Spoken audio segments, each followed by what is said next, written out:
അടുത്ത ചോദ്യം വരുന്നത് A is equal to 2/5 B ആണ്, B is equal to 3/4 of C ആണ്. Then A is to B is to C കണ്ടുപിടിക്കാനാണ് പറയുന്നത്. അപ്പോൾ നമ്മളതിനെ ക്രോസ് ചെയ്യുന്ന സമയത്ത് 5a okay 5a is equal to 2b എന്ന് കിട്ടും. അതുപോലെ തന്നെ 4b is equal to 3c എന്നും കിട്ടും. അപ്പോൾ അതിന് നമ്മൾ എ ഈസ് ടു ബി എടുത്തു കഴിഞ്ഞാൽ 5a is equal to 2b അതിന് എ ഈസ് ടു ബി എടുത്തു കഴിഞ്ഞാൽ 2:5 എന്ന് കിട്ടും.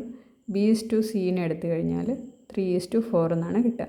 ഓക്കെ, ഇത് കിട്ടിക്കഴിഞ്ഞാൽ നമുക്ക് എന്ത് ചെയ്യാം, പെട്ടെന്ന് നമുക്ക് ആ റേഷ്യോ കണ്ടുപിടിക്കാൻ വേണ്ടി പറ്റും. A is to B is equal to 2:5 ആണ്, B is to C is equal to 3:4 ആണ്.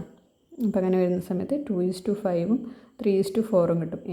എയും ബിയും കിട്ടി, ബിയും സിയും കിട്ടി.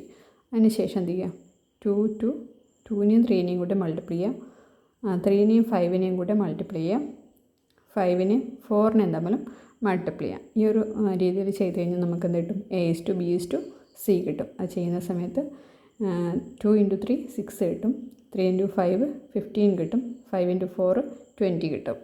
അപ്പോൾ റേഷ്യോ എത്രയായിരിക്കും, 6:15:20 ആയിരിക്കും.